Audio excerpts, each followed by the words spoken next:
전쟁터에서 돌아온 한 장수를 위한 귀한 축하 피로연이 열렸습니다. 왕이 그에게 묻습니다.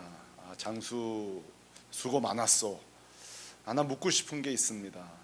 뭘 묻는 거 아니? 지금까지 전쟁터를 다니면서 가장 강했던 적이 누굽니까? 하고 물었습니다. 그렇죠? 강한 적이 만났던 적 중에 가장 강한 적이 누구냐? 이렇게 말했을 때에 이 장수가 한참을 뜸을 들이다가 있습니다. 제가 감당하기 참 어려웠던 적이 하나 있습니다. 그 사람들은 바로 제 동료 장수들이었습니다. 이렇게 말합니다. 동료 장수들이었습니다. 그 힘든 전쟁의 승리를 거둔 후에 오히려 동료 장수들의 시기와 질투 때문에 밤을 잠을 자지 못하고 몹시 괴로웠던 적이 전쟁터에서 참 많았습니다. 이렇게 말을 했다고 합니다. 어린이 단편 동화책에 나오는 이야기입니다만 이건 동화지만 실제 동료 때문에 몹시 고통을 당했던 사람이 사실은 사도 바울입니다. 이 동료들은 누굽니까?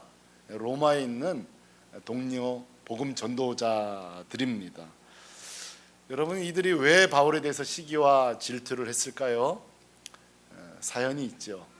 우리가 잘 아는 것처럼 다른 지역과 달리 로마 지역은 바울이 먼저 들어가서 복음을 전해서 교회를 세운 곳이 아니라 핍박 때에 성도들이 먼저 흩어진 자들이 로마에 도착하였고 소위 이들이 초기 전도자가 되겠죠.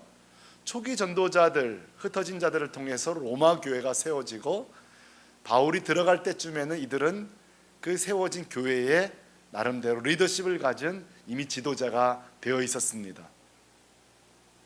그렇게 따지면 바울은 로마에 있어서는 복음 전도자의 후발주자가 되겠습니다. 그런데 바울이 들어온 뒤에 오히려 자기들보다 복음의 열매가 더 많습니다. 추종하는 사람들도 많습니다. 소위 우리들 표현으로 하자면 인기를 갖게 됩니다. 그러니까 그들은 이런 여러 가지 영역들을 생각할 때에 자신들의 영역을 아마 빼앗겼다고 생각했을 겁니다. 그러니까 어때요? 이럴수록 새로운 상대방이 밉잖아요. 그러면 그 사람이 잘하면 잘할수록 더 밉습니다. 동의되어지면 이렇게 생각해 주실래요? 내가 미운 사람이 잘할수록 싫습니다. 사도 바울이 그런 대우를 받았습니다. 자, 그 와중에 사도 바울이 투옥이 되었으니 속된 말로 고소한 거예요. 이 사람들 편에서는. 또 한편으로는 우리가 빼앗겼던 리더십을 우리가 되찾을 수 있겠구나 생각했을 것입니다. 그러니까 바울은 지금 감옥에 있는데 오늘 15절 17절에 바울은 이들을 향하여서 이렇게 평가를 합니다. 15절 빼보니까 어떤 이들은 투기와 다툼으로 이렇게 말하고 사역을 했다고 말합니다. 자, 여기서 말하는 투기와 분쟁으로 할 때 분쟁이란 단어는 시기심이란 단어입니다. 그러니까 보세요, 여러분. 우리가 주의 일을 기쁨으로, 감사함으로, 겸손함으로, 우리가 지금 불렀던 찬송처럼 겸손히 주를 섬길 때 이렇게 사역을 해야 되는데 생각해 보세요. 투기와 시기심으로 바울에 대한 것입니다. 그리고 17절에 보세요. 굉장히 노골적인 태도가 나옵니다. 17절에 보면 나의 매임에 괴로움을 더하게 할 줄로 이랬어요. 이 말은 뭔가 하니 바울이 지금 감옥에서 소식을 듣자 하니 나를 반대하던 자들이 내가 빈자리를 채워서 열심히 일하는 소식을 듣게 되면 바울은 감옥에서 괴로워하겠구나. 참 이게 이런 걸 못된 거죠, 사실은. 예, 참 의도적이죠. 고의적이고 실수가 아니라 우리가 이렇게 사역을 하면은 바울이 괴로워하겠지. 괴로움을 더하게 하려고. 참 악의적이다. 주의를 하더라도 참 이거는 교회가 우리가 정말 절대 하지 말아야 될 태도를 하고 있고 바울은 감옥 속에서 이것을 소식으로 듣고 있습니다. 밑에 보면은 순수하지 못하게 다툼으로 이렇게 되어 있습니다. 여기서 말하는 순수하지 못하게 하는 말은 자기를 높일 작정으로, 그렇죠? 아까 바울을 시기했던 이유가 뭐예요? 자기보다 인기를 더 갖고 있다는 거죠. 이젠 바울이 제거됐으니 우리가 순수하지 못하게, 우리가 인기가 높아질 걸 기대함으로 주의 사역을 했다는 것입니다. 자, 사랑하는 성도 여러분, 아까 그 장수회에 했던 질문을 바울에게 그대로 해보겠습니다. 사도 바울, 당신에게 가장 강한 적은 누구입니까? 묻는다면 똑같은 대답을 혹시 하지 않을까요? 제 적은 바리새인이나 종기도자들이 아니라 동료 사역자들이었습니다. 저는 그렇게 예상을 합니다. 그런데 오늘 바울은 그렇게 대답하지 않습니다. 그 동료 사역자들을 비난하지 않는다고요. 원망하지도 않습니다. 그리고 뭐라고 하는 거 아니면 따라 보실래요? 나는 기뻐하고 또 기뻐하노라. 저는 이렇게 너무 우아하게 대답할 때 좀 화가 나요. 우리 같지 않으니까. 화가 난다 이러면은 좀 동질감을 느끼잖아요. 너무 근사하게 대답하니까 사실 읽다 보면 은혜가 안 돼요. 그렇죠? 그러나 선뜻 바울의 반응이 우리 수준보다 훨씬 높습니다. 선뜻 이해가 되지 않습니다. 왜냐하면 저는 차라리 다윗이 이해가 돼요. 여러분, 다윗이 사울에게 평생 쫓기는 인생 살았잖아요. 그렇죠? 사울 왕에게 충성하면 충성할수록 던지는 창의 개수는 더 늘어납니다. 그 사울을 향하여서 그 많은 전쟁에 나와 승리하고 돌아와도 그 백성들의 그 말, 사울은 천천히요, 다윗은 만만이라는 이 유행어 때문에 사울이 견디질 못합니다. 그 시기심과 질투심에 그때 여러분, 이 다윗이 절망을 합니다. 이해할 수가 없는 거예요. 내가 이렇게 생명 바쳐 온 전성 정신을 다하여서 자기를 위하여, 민족을 위하여, 왕을 위하여 싸우는데 이렇게 미하는 것 때문에 분노와 상처와 절망하는 게, 여러분, 시편 59편이 바로 그 절망의 내용이에요. 저는 이게 50편 읽을 때 좀 이제 그대에서 제 마음이 좀 동질감을 느껴요. 뭐라고 하는지 아십니까? 4절에 나는 허물이 없으나 그들이 달려와서 스스로 나를 상하게 한다고 말해요. 그래서 이렇게 외치, 주여 나를 도와주소서, 어서 주님 깨어나소서. 6절에 보면 저들인 개처럼 나에게 달려드나이다. 이렇게 그 분노를, 그 절망을, 그 속상함을 59절에 이렇게 9장에 토로하고 있습니다. 그런 의미에서 사도 바울이 다윗보다 한 수 위가 아닌가, 이 시기와 질투를 대하는 데 있어서 한 수 위가 아닌가. 자, 이게 궁금한 거예요. 사랑하는 성도 여러분, 솔직하게 우리 이 시간에 생각할 때에 여러분, 누군가가 우리를 이렇게 험담하고 모함을 하고 참 억울한 일이잖아요. 여러분, 사람이 사실이 아닌 일로 나를 이렇게 모함할 때 진짜 밤잠을 자지 못합니다. 그러니까 일부 연예인들이 극단적인 행동을 하는 이유가요, 어느 정도 이해가 되어져요. 그 이상한 글들, 이런 것 때문에 잠을 이루지 못하니까 사람이요 20일만 잠을 못 자면 별짓을 다 하게 되는 거예요. 극단적인 행동을 하게 되어지는 거죠. 어떻게 바울은 이런 모함, 시기, 질투, 이 분노, 상처를 인내하는 정도도 아니고 세상에 기뻐하고 또 기뻐하노라 이렇게 말할 수 있었을까요? 이건 너무 어마어마한 고백이잖아요. 결론부터 말하면 사도 바울은 사고의 전환을 해줬기 때문입니다. 그럼 뭐라고요? 생각의 전환을 했다고요. 여러분, 이 사고의 전환이라는 말의 사전적 의미가 뭐냐면, 사건을 바라볼 때에 조금 다른 측면에서 더 큰 관점에서 생각하는 것을 사고의 전환이라고 그래요. 그렇죠? 여러분, 코끼리를 정면에서 보는 거랑 측면에서 보는 거랑 위에서 보는 거랑 뒤에서 보는 게 다르잖아요. 왜 그렇죠? 보는 각도가 다르기 때문에 그렇죠. 여러분, 이 사고의 전환이라는 것은 그 사물을 바라볼 때에 내가 가진 생각이 아니라 좀 더 다른 관점으로, 더 큰 관점으로 바라보는 것을 사고의 전환이라고 그래요. 그래서 우리가 누군가 싸우다가 언제 그 사람을 향해서 마음이 오해가 풀리냐면 다르게 생각해 보는 거예요. 아, 그럴 수도 있었겠구나. 이게 사고의 전환의 시작이에요.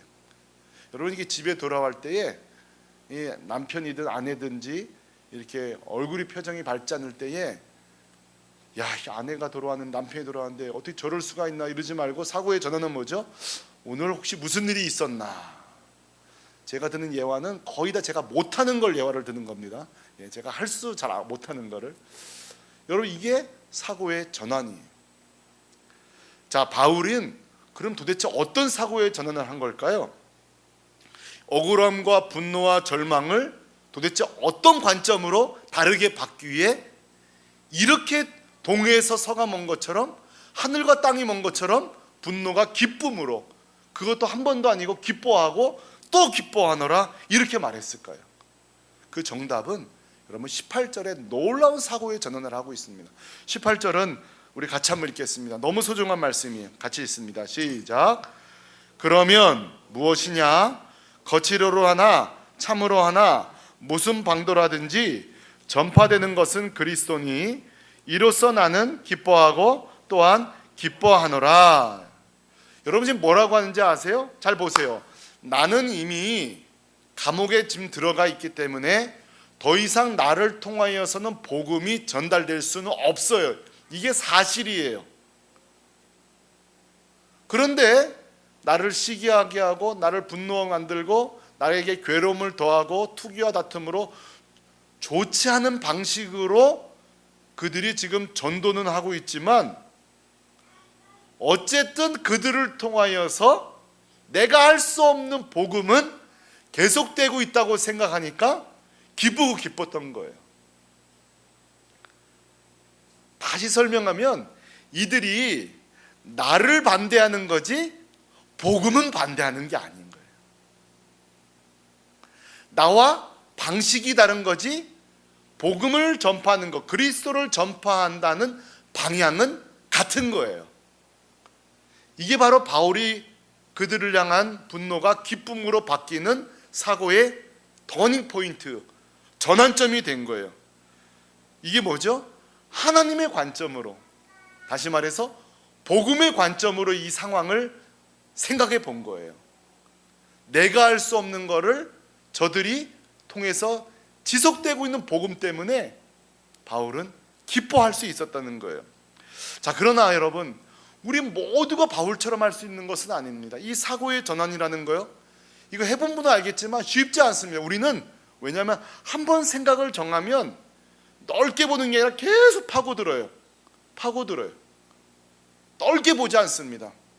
저 사람이 나를 미워한다고 한번 생각을 정해놓으면 아니지, 내가 오해하는 건 아닐까 하고 다른 관점 오는 게 아니라 점점점 더 나를 미워하는 쪽으로 더 깊이 파고든다고요.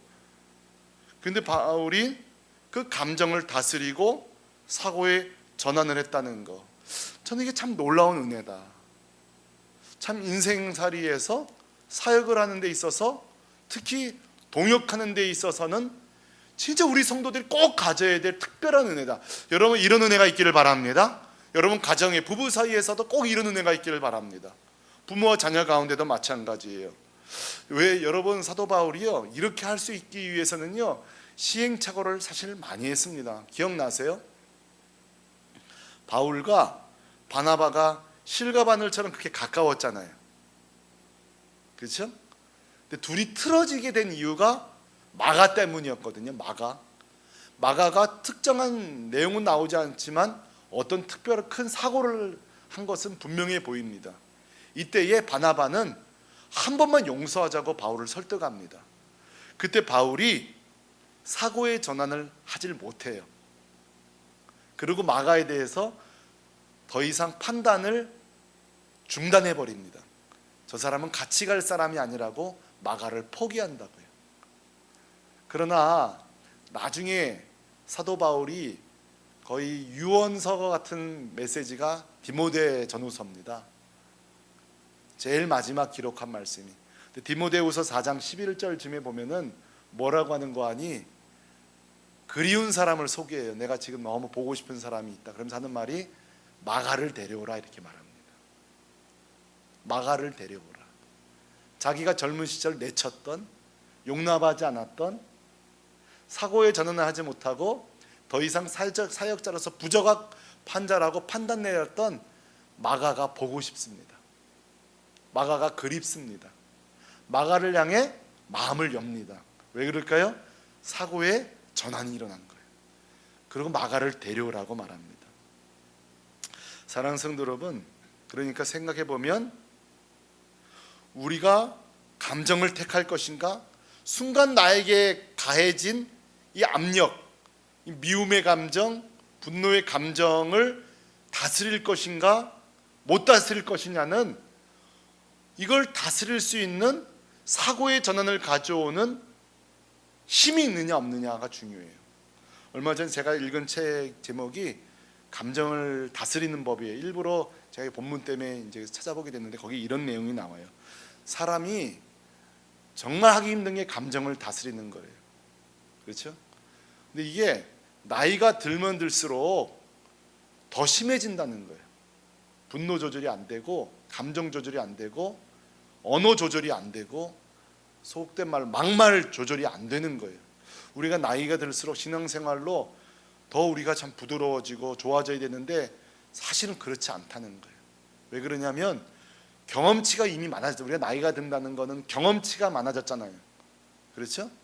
판단력도 좋아졌고 오래 사셨고, 그러니까 사실은 내 생각이 틀렸다는 생각을 하기가 점점 어려워지는 거예요. 그러다 보니까 사고의 전환을 갖기가 나이가 들수록 어렵다는 거예요. 근데 이 책의 내용이 뭐냐면, 하지만 얼마든지 감정을 나이가 다스리는 분이 있다는 거예요. 그분들의 특징이 뭐냐면 마음에 품은 소신과 자기 철학이 있는 분일수록 감정을 잘 다스린다는 거예요. 그렇죠? 인생에 분명한 가치관이나 소신과 뜻이 있는 사람들은 감정을 많이 다스린다는 거예요. 이게 세상 이야기예요. 근데 이게 사실이에요. 영적으로도 사실이에요. 여러분, 바울이 지금 자기를 향한 이 모든 그 프레셔를, 압력을, 이 감정을 다스릴 수 있는 이유가 복음이라는 하나님의 관점이라는 큰 뜻이 마음에 자리 잡고 있기 때문이에요. 여러분 동의하시죠? 이 복음이라는 것, 하나님 나라 관점, 야, 내가 못 전하는 복음을 어쨌든 간에 저들을 통해서 증거되니 이건 좋은 일이야 할 수 있는, 같이 판단할 수 있는 복음의 큰 소신이 있는 거예요. 저는 한마디로 말하면 바울이 가진 인생의 목표가 분명했기 때문이다. 여러분 이런 말씀을 좀 찾아봐요. 사도행전 20장 24절 한번 찾아보겠습니다. 사도행전 20장 24절. 이 말씀이 바울의 힘이에요. 다른 사람과 동역할 수 있고, 나를 비방하는 사람과도 동역할 수 있고, 조금 다양성 있는 사람과도 동역할 수 있는 그 힘이 뭐냐? 사도행전 20장 24절입니다. 어떤 분들은 암송하실 수도 있어요. 같이 한번 읽어보겠습니다. 시작. 내가 달려갈 길과 주 예수께 받은 사명 곧 하나님의 은혜의 복음을 증거하려 하는을 마치려 하면은 나의 생명조차 조금도 귀한 것으로 여기지 아니하노라 그랬어요. 여기 보세요. 내가 달려갈 길과 주께 받은 사명이 뭐예요? 은혜의 복음을 증거하는, 이게 목표예요. 그렇죠? 그러니까 바울은 그 안에 그 책 저자가 말한 것처럼 뜻과 소신을 갖고 있는 게 뭐예요? 나는 왜 존재하냐? 사도 바울 나는 누구냐? 내 정체성은 뭐냐?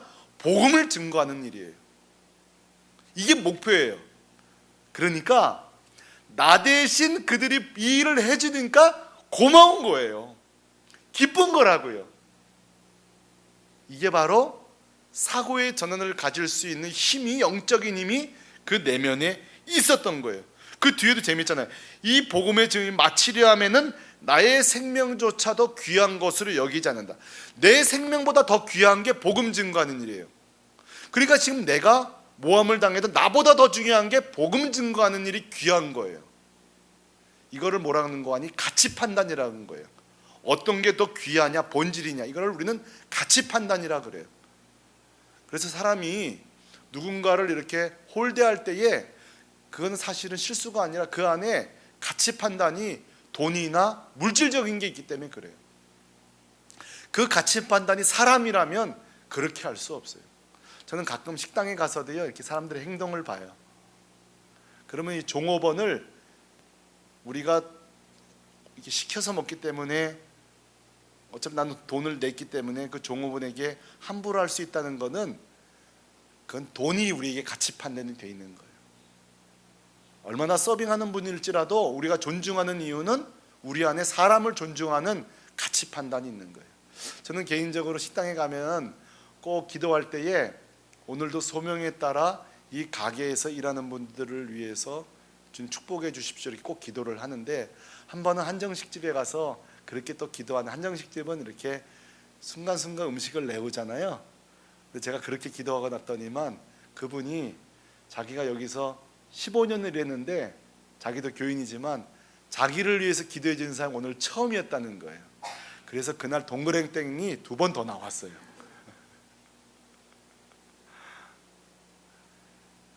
제가 이벤트를 한 게 아니라 어느 순간에 고맙다는 생각이 들었어요. 고맙다는 생각이 들었어요. 자, 바울이 그분들을 향하여서 고맙다는 생각이 들었어요. 왜 그렇죠? 사도 바울의 가치 판단은 복음 전하는 일이 중요하기 때문에. 사랑하는 성도 여러분, 교회 사역을 할 때에 우리 동역하기 이전에 우리 안에 뭘 소중히 여기는지 그 소신과 뜻이 굉장히 중요합니다. 우리가 끝까지 함께 가야 된다는 가치 판단이 있는 사람과 좀 사귀어보고 나랑 다르면 우린 함께 갈 수 없어 선을 긋고 하는 사람은 시작부터 태도가 다릅니다.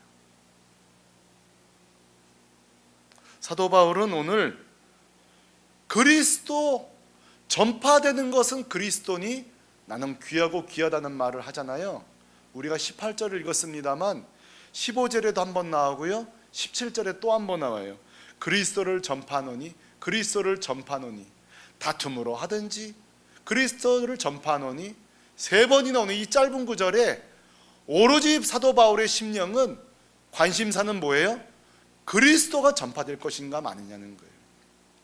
여러분, 이것들을 우리는 이제 신학적인 용어로 한번 따라해 보실래요? 그리스도 중심적 사고. 이게 바로 복음 중심적 사고라 그래요. 모든 사물을, 교회를 바라볼 때에, 동역자를 바라볼 때에 복음 중심적 사고를 하는 거예요. 이건 사실은 성경을 바라볼 때에 사용하는 툴입니다만, 저는 인간관계에서도 이 툴을 사용하는 편이에요.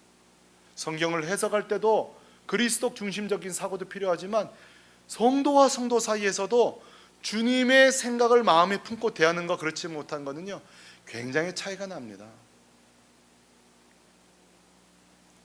저는 오래전 교회에서, 거기는 이제 이북 사람들만 모인 교회를 다닌 적이 있어요. 이북 분들이 좀 옛날엔 거친 분, 지금은 그렇지 않습니다만 거친데, 그때는요 제 전도사 시절에 매주마다 혼나는 게 일이었어요. 집사님들한테, 안수 집사님께 혼나고. 제가 뭐 회의를 할 줄 알겠어요? 회의하고 나면요, 이 전도사님 일로 와봐요. 회의는 그렇게 하는 게 아닙니다. 예? 똑바로 할 수 있겠어요? 막 주일이 되면 마음이 막 떨렸어요. 주일이 되면 겁이 나고. 한 번은 안 혼난 날 이상하더라고요. 이렇게 그날 아무 일도 없었는 날 이상하더라고요. 지금 생각해 보면 저를 동역자로 생각한 건 아닌 것 같아요. 저를 가르쳐야 될 사람으로, 저를 한 수 밑으로 본 거죠. 물론 도우려고 했을 거예요, 저를. 그러나 그거는 동등한 태도는 아니에요. 동등한 태도는 아니에요. 저는 우리 전도사님들과 함께 첫 만남을 한 걸 기억하시는지, 그날 제가 그랬어요. 상호간에 배웠으면 좋겠다고 우리 전도사님 2분에게 말씀을 드렸어요. 왜냐하면 제가 배울 게 반드시 있을 거예요, 2분을 통해. 그리고 2분이 저를 통해 배울 게 있을 거예요. 제 첫 마디는 그거였어요. 상호간에 우리가 많이 배우자고 이렇게 말씀을 드렸어요. 그건 제 마음속에 깊은 그런 마음을 갖고 있으려고 해요. 왜냐하면 그건 제 의지기도예요. 안 그러는 순간 제가 함부로 할 수 있기 때문에. 그런 동등관계를 형성해 놓지 않으면. 사랑하는 성도 여러분, 인생의 가치를 그리스도에게 두고 있는 사도 바울은 그 인생이 그 감정을 다스리는 게 어떤 건지 우리는 그 영광을 보고 있습니다. 여러분 1800년 말에 런던에 황금 나팔이라고 하는 세 사람이 있다면 F.B. 마이어라는 분이 있었어요. 리전트 파크 처치에서 사역을 했고요. 그 다음에 스펄전이라는 분이 있어요. 스펄전이라는 분 타버너클 서클 처치에서 일했고요. 그 다음에 또 한 사람 켈빈 몰건이라는 분이에요. 또 이분은 이제 우리가 잘 아는 웨스트민스터 교회에서 사역했어요. 이 세 사람이 탁월한 당시 설교자예요.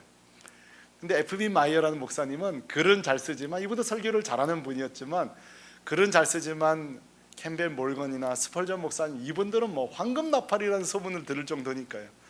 그래서 이 마이어 목사님이 두 분을 시기했어요. 성도들이 워낙 거기에 많이 모이니까.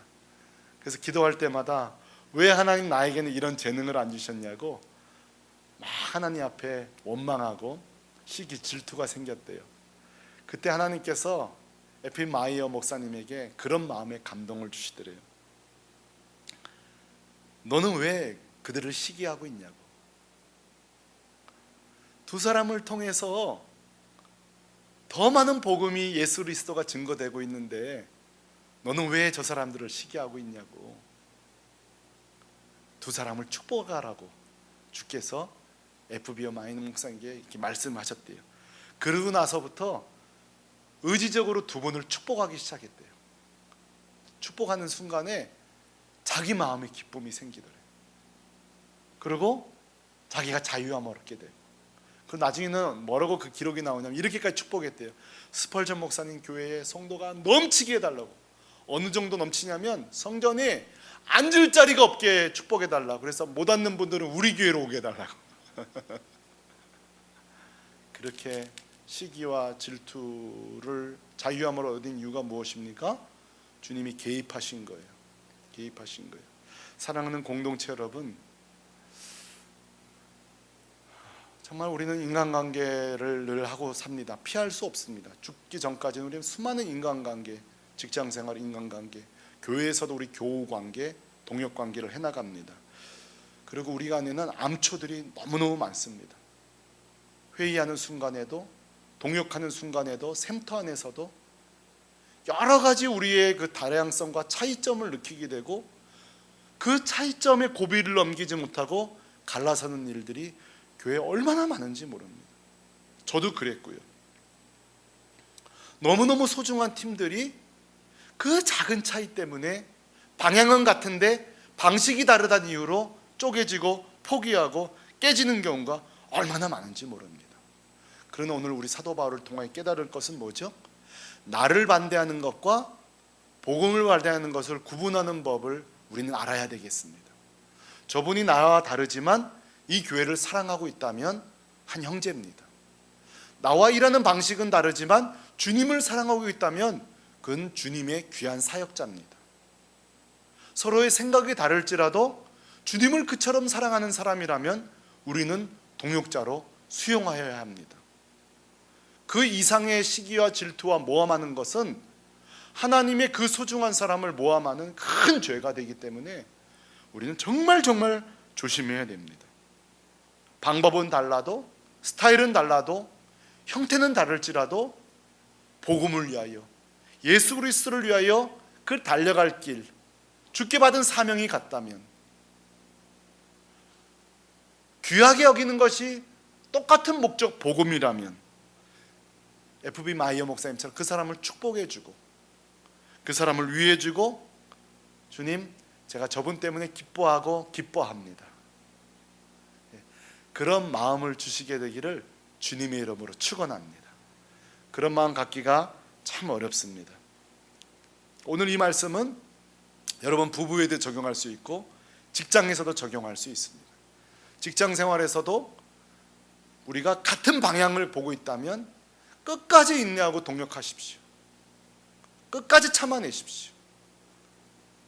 그 끝에 사람을 얻게 되어지고 새로운 사업처가 열리고 파트너십을 맺게 될 것입니다.